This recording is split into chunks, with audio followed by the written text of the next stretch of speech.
Students, I hope you all are fine.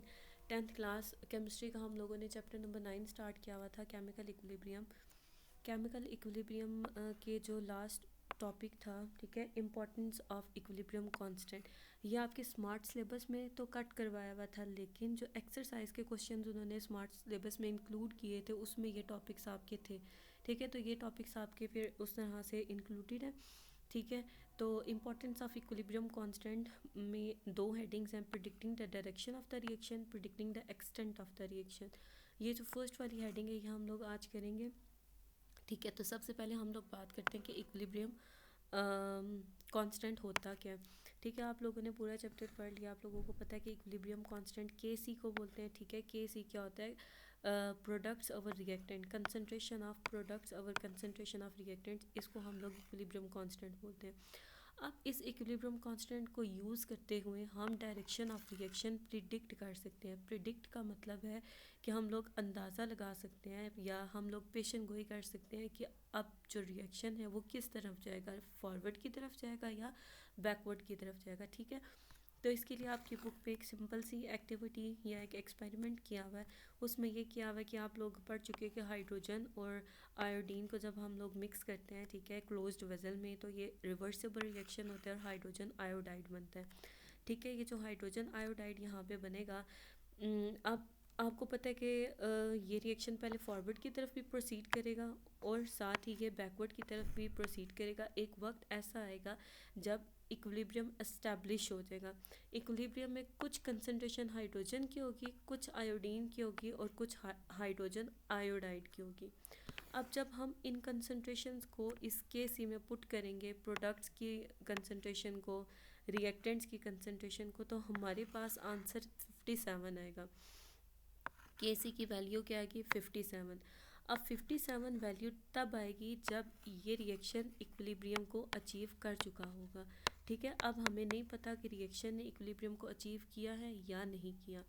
तो इसको पता लगाने के लिए हम क्या करेंगे कि रैंडमली ना हम लोग इसमें से हाइड्रोजन आयोडीन और हाइड्रोजन आयोडाइड की कंसंट्रेशन को फाइंड आउट करेंगे। ठीक है, फाइंड आउट करने के बाद हम लोग उसको पुट करेंगे इस इक्वेशन में, प्रोडक्ट की वैल्यूज़ पुट करेंगे, रिएक्टेंट्स की वैल्यू पुट करेंगे। फॉर एग्जांपल हमने प्रोडक्ट और रिएक्टेंट की वैल्यू पुट किया तो आंसर हमारे पास 8 आया। आंसर क्या आना चाहिए था? 57। ठीक है, तो इसका मतलब कि अभी इक्विलिब्रियम अचीव नहीं हुआ। अब अगर ये 57 होता तो हम इसको के सी बोलते, अब क्योंकि ये 57 नहीं है तो हम इसको क्यू सी बोल देंगे। ठीक है, जब ये 57 तक पहुंच जाएगा तो हम बोल देंगे कि क्यू सी इक्वल हो गया के सी के, अब हम ये इसको के सी बोल देंगे। ठीक है, अब हम बात कर रहे थे कि इसकी जो वैल्यू आई है वो 8 आई है, मतलब कि इस रिएक्शन में प्रोडक्ट्स ज़्यादा होनी चाहिए। जब न्यूमरेटर बड़ा होगा तो ये वैल्यू और बड़ी होती जाएगी। ठीक है, प्रोडक्ट्स ज़्यादा होने का मतलब है कि इस रिएक्शन को अभी फॉरवर्ड की तरफ प्रोसीड करना है।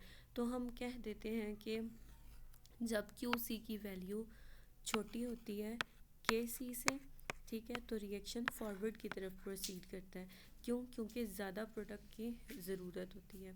ठीक है, अब अगर आप लोग बुक पे देखो तो बुक पे भी यही सब कुछ बताया हुआ है कि जो डायरेक्शन ऑफ रिएक्शन है किसी भी मूवमेंट पे आप लोग फाइंड कर सकते हो इंसर्ट करके वैल्यूज़ रिएक्टेंट्स की और प्रोडक्ट्स की के सी में। ठीक है, वैसे जो के सी है इस इक्वेशन के लिए वो है 57।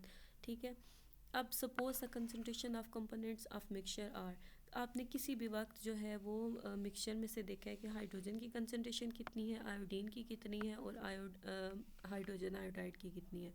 ठीक है, ये जो नीचे सबस्क्रिप्ट में स्मॉल टी लिखा हुआ है ना, इसका मतलब है किसी भी टाइम आपने इक्विलिब्रियम पे नहीं देखा, किसी भी टाइम इक्विलिब्रियम से पहले या इक्विलिब्रियम से पहले, जब अभी इक्विलिब्रियम अचीव नहीं हुआ, जब आप ये वैल्यूज़ पुट करोगे तो आपके पास क्यू सी की वैल्यू आ जाएगी।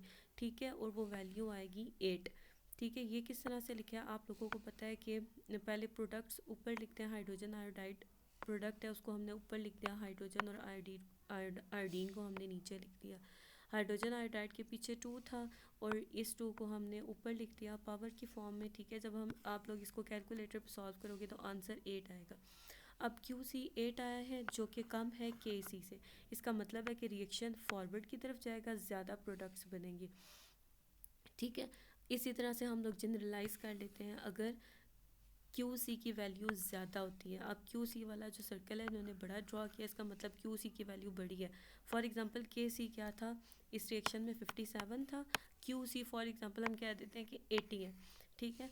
अब क्यू सी बड़ा है ना, प्रोडक्ट्स अवर रिएक्टेंट्स, अब इसको छोटा होना है, मतलब कि रिएक्टेंट्स डिनोमिनेटर में जो चीज़ है उसको उसकी वैल्यू को ज़्यादा होना चाहिए, तब जाके ये वैल्यू जो है वो 80 से 57 होगी, ठीक है। तो हम बोलेंगे कि रिएक्शन जो है अब रिवर्स की तरफ जाएगा ताकि के सी की वैल्यू 57 हो सके, ठीक है। थर्ड कंडीशन ये है कि जब क्यू सी इक्वल होता है के सी के, मतलब ये भी 57 है और ये भी 57 है, इस कंडीशन में जो इक्विलिब्रियम है वो अचीव हो चुका होता है। So that's all for today.